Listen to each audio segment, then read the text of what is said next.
छावला मामले पर supreme court में रिव्यू पिटीशन फाइल हो गई और हमारे साथ बातचीत करने के लिए वकीलों का पूरा समूह साथ में है। हम उनसे बात करते हैं। सर, सबसे पहले मैं ये जानना चाहूँगा कि ये पिटीशन कब फाइल की गई है? रिव्यू पिटीशन आज फाइल करी गई है और जो विक्टिम है उनके पेरेंट्स के बिहाफ पे हमने रिव्यू फाइल करी है।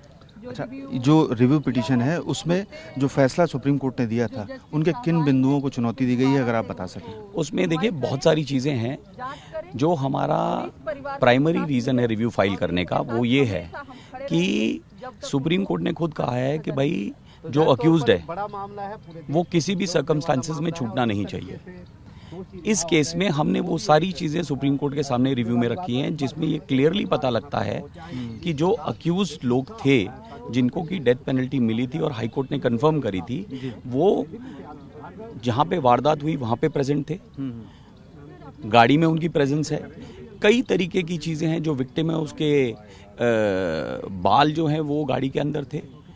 इस प्रकार से कई सारी चीज़ें हैं जो हमने अपने रिव्यू में पॉइंट आउट करी हैं, जिससे हम ये बताना चाह रहे हैं कि भाई ये जो लोग हैं इन्हीं लोगों ने ये काम किया है। और कहीं ना कहीं हमें लगता है कि हम जो रिव्यू में पॉइंट्स बता रहे हैं वो supreme court will definitely consider it.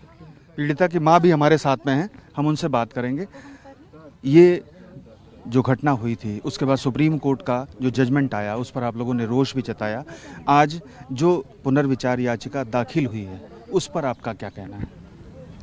ये कहना है कि हमें सुप्रीम कोर्ट में विश्वास है, एक बार फिर हम न्याय उम्मीद लेके यहाँ पे फिर दोबारा से आए ताकि सरकार एक बार फिर हमारा रिव्यू फाइनल देखे क्या हो।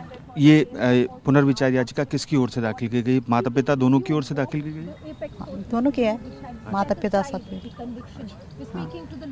हमारे साथ इस समय बातचीत करने के लिए एक देशव्यापी जो अभियान चला था निर्भया मामले के बाद, निर्भया की माँ भी हमारे साथ है और वो एक ऐसी घटना थी जिसने पूरे देश को हिला दिया था। उसके बावजूद छावला मामले में जब सुप्रीम कोर्ट का फैसला आया तब फिर से लोगों ने एक बार मांग की कि इस मामले पर पुनर्विचार की ज़रूरत है। और हमारे साथ बातचीत करने के लिए निर्भया की माँ भी हैं। आपने बहुत लंबी लड़ाई लड़ी है, इस मामले में आप किस तरह से पीड़ित पक्ष को साथ देंगी और क्या मांग करेंगी? देखिए, मैं इनसे जुड़ी तो पहले से थी और बहुत दिन से सुप्रीम कोर्ट में पेंडिंग था, लेकिन मैं एक बार फिर इनके साथ आई हूँ और जब तक इनको इंसाफ नहीं मिलता तब तक साथ खड़ी रहूंगी, क्योंकि सिर्फ इनकी बात नहीं है। जो फैसला आया है पूरे देश के हित में नहीं है, हमारे बच्चियों के हित में नहीं है। तो इसलिए मैं सुप्रीम कोर्ट पे दुनिया भरोसा करती है और मैं भी करती हूँ, क्योंकि हमें यही ग्राउंड है, यही सुप्रीम कोर्ट है। निर्भया को यहाँ से इंसाफ मिला।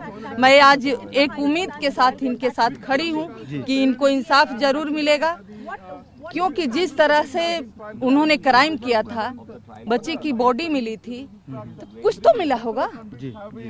यानी कि आपको उम्मीद है कि सुप्रीम कोर्ट पुनर्विचार याचिका पर इंसाफ करेगा और इस मामले में जो सुप्रीम कोर्ट का फैसला है वो पलटेगा? जी बिल्कुल, ये जो सुप्रीम कोर्ट का फैसला है ये वापिस होगा और जो नए जस्टिस साहब आए हैं इस पे पुनर्विचार करेंगे, सोचेंगे और दोबारा से उनको जेल में वापिस आना होगा और इनको इंसाफ मिलेगा। और जब तक इंसाफ नहीं मिलेगा तब तक हम इनके साथ खड़े रहेंगे। हम क्या, पूरे जो भी समाज है पूरे खड़े रहेंगे, क्योंकि उसी दिन से हम एक आंदोलन कर रहे हैं। हम जहाँ द्वारका में रहते हैं, आज 27 दिन हो गया हम आंदोलन कर रहे हैं। आयु आंदोलन जब तक चलेगा जब तक उनको फांसी की सजा नहीं। हमसे बात करने के लिए बहुत बहुत शुक्रिया। तो आपने सुना कि छावला मामले पर सुप्रीम कोर्ट में जो पुनर्विचार याचिका दाखिल हुई है उसके बाद जो परिजन हैं और उनके साथ के जो लोग हैं इस मुहिम में जो शामिल हुए हैं उन्हें पूरा विश्वास है कि सुप्रीम कोर्ट पुनर्विचार याचिका पर अपने ही फैसले पर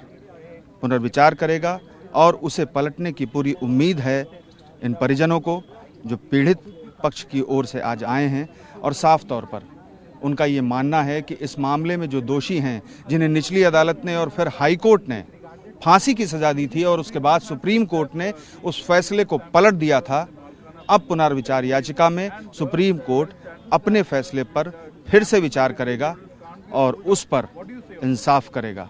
पीयूष पांडे, TV9। दिल्ली एनसीआर की हर छोटी बड़ी खबर जानने के लिए सब्सक्राइब करें अपना पसंदीदा चैनल TV9 दिल्ली एनसीआर। साथ ही बेल आइकन जरूर दबाएं, जिससे हर खबर सबसे पहले पहुंचे आप तक। फेसबुक पर हमें सर्च करें @TV9 दिल्ली एनसीआर।